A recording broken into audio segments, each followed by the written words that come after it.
Okay. Welcome back again. It's Richard. Uh, this new video series, we are going to look at a lot of stuff. So amazing. We are going to look at MySQL. We are going to look at Phpmyadmin. We are going to look at PHP. We are going to look at a lot of stuff, but most importantly, we are going to focus on MySQL and Xampp. Xampp stands for cross-platform. X stands for cross-platform. A stands for Apache, M stands for Mysql, and then P stands for Perl, and another P stands for PHP. So it is a cross-platform for Apache, Mysql, Perl, and PHP. So it's all in one. Perl is a programming language as well, PHP.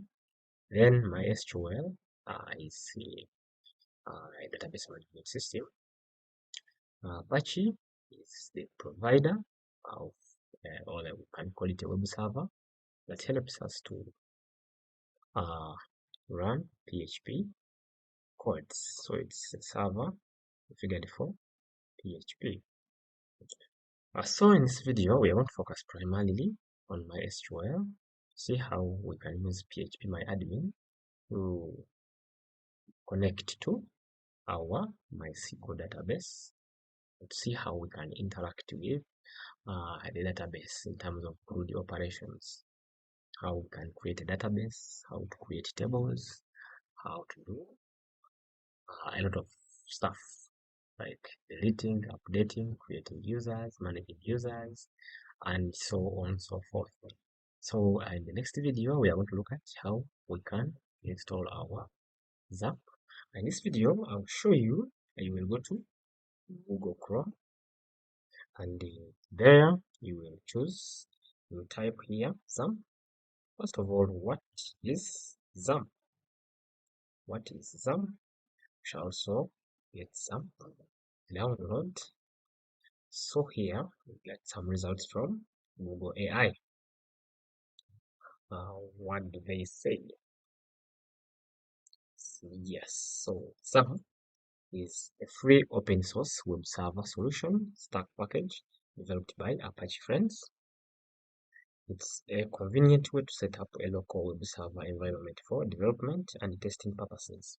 Xampp includes Apache web server, MariaDB, which is the database, PHP, and Perl. The X in Xampp stands for cross-platform, meaning it's available for Windows, Mac OS, and Linux, etc. etc. So it has all about, you can search about it, it has all about Xampp and all the manuals within it. So if you wanted to download the Xampp server, you will tap on this link here, www.apachefriends.org. It will take you there where you will get the latest version of Xampp. However, my network doesn't seem to be okay. Let's come back in the next video after downloading the PHP setup. So you come on this page here. You can choose this one, you can choose this or that one, but I recommend that you go with the latest, or it comes with nice features and a lot of bug fixes that runs without any issues. So download one for your operating system. So I will go with this for Windows. Someone could go with this. For Linux, you go with that, and using an Apple computer, it's recommended you go with any of this. I will download one for Windows. It will take me to the new page on SourceForge. It will be downloading in a few seconds, but I have downloaded it already. I will skip that, and let's meet in another video where I'm going to see step by step installing Xampp.